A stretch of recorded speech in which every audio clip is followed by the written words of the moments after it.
সকলকে জয় যিশু। প্রভু যিশুর নামে আপনার জীবনে স্বর্গীয় শান্তি বর্তু।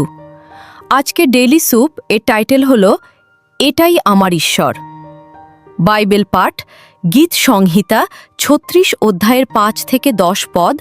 ৫ হে সদা প্রভু, তোমার অটল ভালোবাসা মহাশূন্যে পৌঁছায়, তোমার বিশ্বস্ততা যেন আকাশ ছুঁয়েছে। ৬ তোমার সততা অটল পাহাড়ের মতো, তোমার ন্যায় বিচার যেন গভীর সাগর। হে সদাপ্রভু, মানুষ ও পশু সবাইকে তুমিই বাঁচিয়ে রাখো। ৭ হে ঈশ্বর, তোমার অটল ভালোবাসার দাম দেওয়া যায় না, তোমার পাখার ছায়ায় মানুষ আশ্রয় পায়। ৮ তোমার ঘরের প্রচুর খাবার খেয়ে তারা তৃপ্ত হয়, তোমার আনন্দ নদীর জল তুমি তাদের খেতে দাও। ৯ তোমার মধ্যে জীবনের ফোয়ারা রয়েছে, তোমার আলোতেই আমরা আলো দেখি।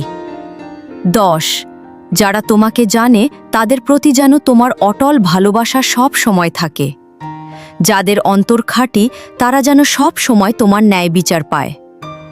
পর্যবেক্ষণ: একজন মানুষ কোথায় এমন বৈশিষ্ট্যের ঈশ্বর খুঁজে পেতে পারে?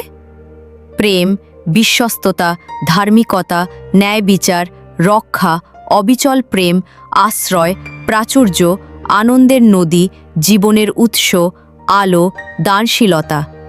কি আশ্চর্য ও মহান ঈশ্বর!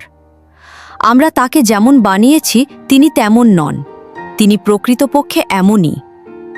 প্রয়োগ: যে বাক্যগুলো ঈশ্বরের চরিত্র প্রকাশ করে সেগুলো আমাকে গভীরভাবে অনুপ্রাণিত করে। আমি আমার বাইবেলে সেই পদগুলো চিহ্নিত করে রাখি।